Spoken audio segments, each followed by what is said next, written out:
So it's almost the end of November now. 23 is winding down. Anything you could tell us about RunSignup in 2023 from a business perspective? It was a great year.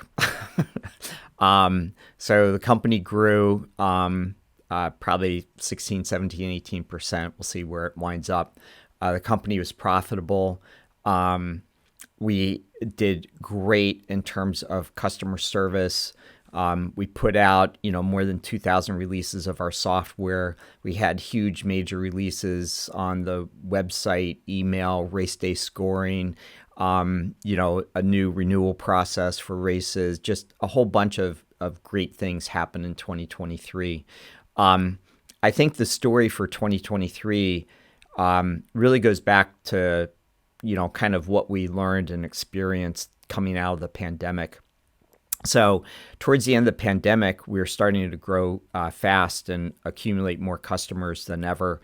And we had this concept of moving into the nonprofit space with GiveSignup. And what we were kind of thinking about as a company back then is to grow fast. And we basically made a mistake. And we realized that mistake in 2022 and started to correct that mistake.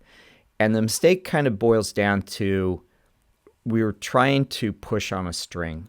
We were trying to grow the company too fast. We were trying to do things that we hadn't really done before. We were trying to we were spending a bunch of money on Google ads and kind of doing dumb things like that. And we weren't thinking about what we really did well. And what we really do well is build technology for events. And so kind of refocused over, and it's been 22 and 23, we refocused GiveSignup on peer-to-peer fundraising events, like bike rides that raise money and things like that, rather than a general platform into the nonprofit space. So, and we put in place integration to those, Salesforces and donor management types of systems in place, and just focus on the events, focus where we can help customers run their events well and make more money from events. And then we introduced TicketSignup, and those two things have wound up being very impactful for the company.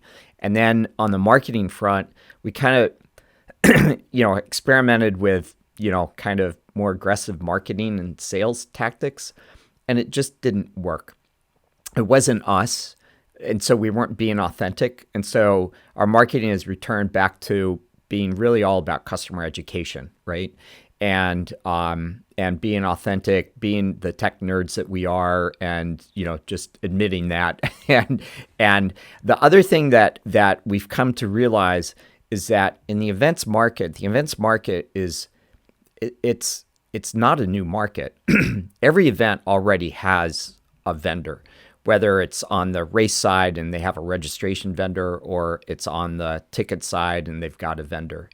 And what we've, what we should have learned and what we should have, really inherently known from our experience in the endurance business is that it took us a dozen years to get to 40% market share, right? It doesn't happen overnight. For customers, it's far easier to do tomorrow what they're doing today. And they have to have some sort of trigger that causes them to move from their existing platform, whether it's, Race Roster or Eventbrite, to RunSignup or TicketSignup. It's on their timeline, right? It's not on our timeline. We can't force that. We have to wait for the customer to pull on the string rather than us spend a bunch of money and push on the string. The summary of all that is that, we got back to being a product-led company, and we got back to running an efficient operation. And 23, the financials reflected that. Our customer satisfaction reflected that.